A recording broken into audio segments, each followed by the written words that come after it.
that's a decision the council can make. All right. If we don't make it retroactive, just be advised that we're gonna have 1 month minimum into the higher rates from Tri-County without having that getting reimbursed.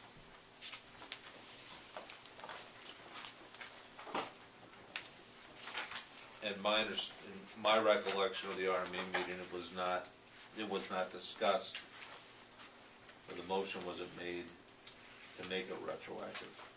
So they can clear that up at the public hearing and let the council know, because I think we want to advertise that meeting as being a joint meeting of RME and the city council. So you can have all the commissioners here, many of them as can make it, so they can help explain to the public why this is necessary and the process that they went through to arrive at this decision. One of the major reasons though that we're doing it this quickly is because we wanted to capture the summer users, the June, July, August, when our rates are going to go up, our wholesale rates. So to get these new rates in place by June, July, August, we have a truer picture of what we're billing for based on what we're being billed for. When, maybe you know, maybe you don't, when was RME notified of the rate increase? There was discussion last fall. The problem was EPA was going to put in several new impacts, they called it, into Darylyn's operations. And Darylyn waited. I mean, last summer, I was at Darylyn's annual meeting, they were talking about it. And they said, just wait, it's coming down, it's coming down. Well, it got to this spring and it got too late. And Darylyn said, you know what, we're gonna institute the rate changes with the information that we know right now, knowing that it's not the full amount, it's gonna come in later. And so Tom Nigan, our electrical engineer, who did the rate study that Tri-County paid for, he said, you know, there will be another increase next year in payments that we have to make out, but he feels that we may be able to have enough in this increase where we can eat some of that. But all the last rate increase that was done was just simply a pass-through, and that fund has been up and down. And like every other fund, a lot has been done to upgrade the electrical infrastructure in town, and that's costs a lot of money.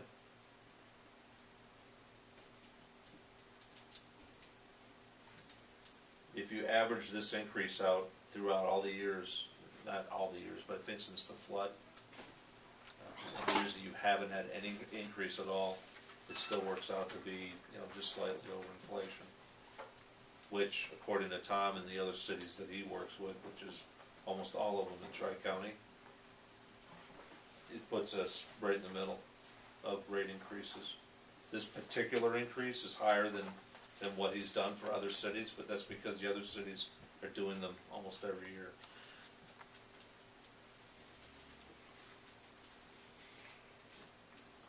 And we're changing to summer rates and winter rates. That's a new thing.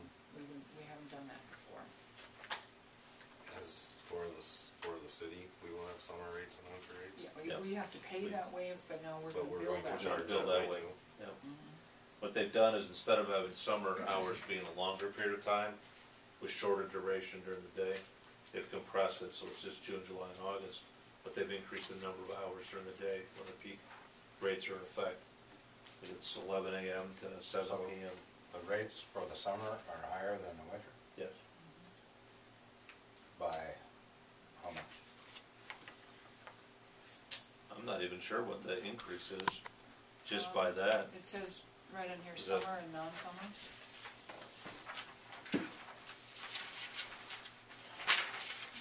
Single phase,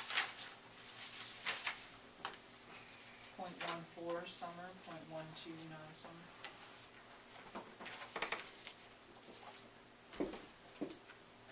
So summer So So our non-summer would be, what I'm on is interruptible heating, right? So that's, You get $1 flat. And your kilowatts would go from there to there. You actually go up higher than the, so I go from 6 cents to 12, huh? But you're still less than normal, I mean, Right, you're you're still still under less than 14. a single phase person. than under single or double phase, or 3-phase.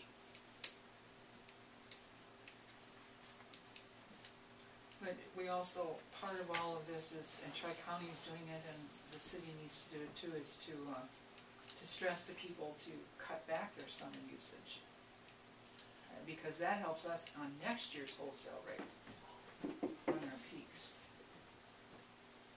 So run the dishwasher at night, do your laundry in the morning, or, Set back your air outside of those, conditioners. outside of those peak periods. Use your clothesline. When will the public hearing be scheduled? Is there any date that? June 25th, 2012. That's our recommendation.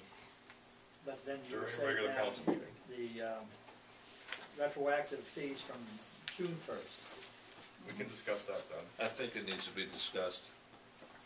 I'm not fully on board with that. nor am I. I'd say if we've known about this, or known something was coming. We've known it was coming, but I think in fairness, we pushed this thing through just as fast as we could. The only downfall is that we do lose out on those revenues, and that fund needs to be strong. Well, especially if you wanna make that budget transfer. You budget to the $50,000 transfer out of the electric fund this year. In lieu of taxes. I'll make the motion to set the public hearing for June 25th, 2012, to hear testimony and vote on the electric rate increase. I'll second that. Motion by Mr. Holmes, second by Mr. Dahl.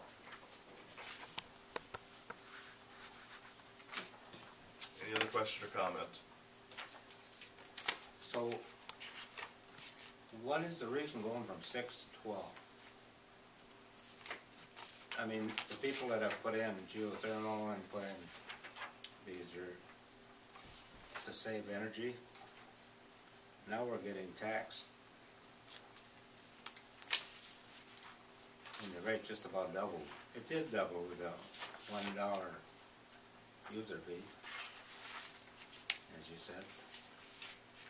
It would probably be a better question for Tom Nigan as to why that's specific. Well, you understand what I'm saying? Yep. People that tried to become efficient, now they're getting penalized. But you're still paying less than everybody else, those folks that did that. But that is the point. We spent that extra money to become efficient, more efficient.